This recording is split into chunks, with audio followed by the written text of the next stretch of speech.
This week we read Parashat Ki Teitzei, which contains more mitzvot than any other parsha in the Torah. Among the mitzvot we receive in this parsha, in the 7th Aliyah, the Torah gives instructions for cases where people are liable to receive lashes. The Torah says, Ki yeh riv bein anashim v'nigshu el hamishpat ushvatum v'hitzitu et hatzadik v'hirshiu et hadrasha. When there is a struggle between people and they come to judgment and the judges judge them, and they justify the righteous and they condemn the wicked. V'haya im bein hakot harasha hipilo hashofet v'hikau lefanav kedei rishato b'mispar. And it should be that if a man deserves to be beaten, the judge should cause him to lie down and to be beaten before him, according to the measure of his wickedness by number. Arba'im yakenu lo yosif, pen yosif lahakoto al ela makaraba v'nikla achicha le'inecha. He should give him 40 lashes and not more, for if he increases his striking with many strikes, your brother will be dishonored in your eyes. The language of these psukim is very puzzling.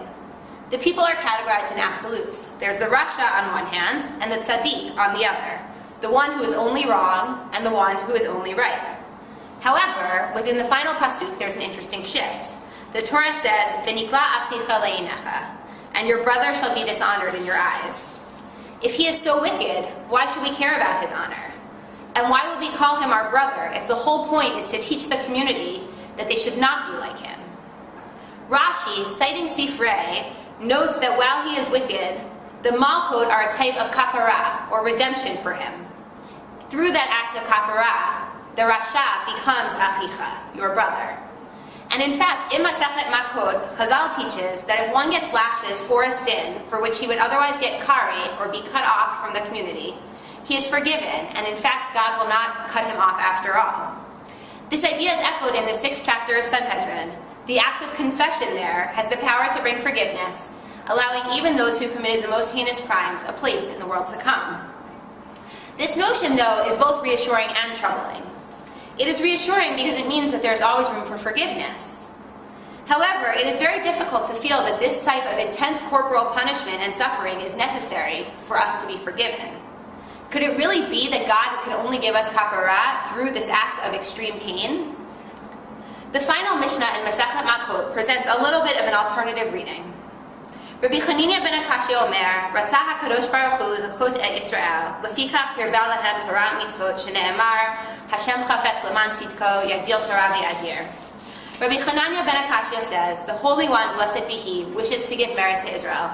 Therefore, He increased Torah and mitzvot for them, as it is written, because Hashem wants righteousness, He increased Torah and splendor. In light of the previous Mishnayot in this parak, all of which are about who should be lashed and how many lashes they should receive, this Mishnah is surprising. In fact, it is surprising in a similar way to the linguistic shift that we had seen in the Psukim. Rather than seeing this as an incongruity, we can see this instead as a reminder of what it means for us to strive for an ideal, even when we don't meet it. God's wish is not that we be punished or that we suffer. And in fact, this is why excessive lashing is prohibited, both by the Torah and then reaffirmed by the Mishnah.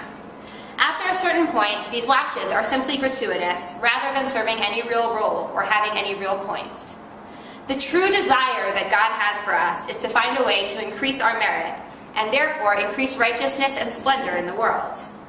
The point then is not about the lashes themselves, or even about the label of the wicked one.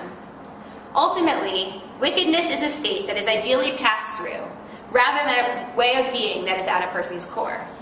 That is why, even through doing something as seemingly inhumane as administering lashes, we have to remember that this person, even at his or her worst, is our brother or our sister. And if we punish people beyond what's productive, then we risk shifting from the righteous to the wicked in our own actions, and thus imposing that label upon ourselves. Those lines are very thin, ultimately, because we all start from the same place of family and humanity.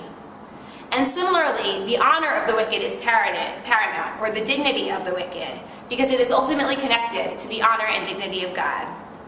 So rather than focusing on the punishment, maybe we can find a way to focus on our potential, including our ability to be compassionate for one another, even when we do not deserve it. If we can remember that we are all each other's brothers, that is how we achieve the promise that is in the verse in Yeshayahu. Hashem chafetz leman tzidko yagdil Torah ve'adir. Because Hashem wants righteousness, He increased Torah and splendor. Shabbat Shalom.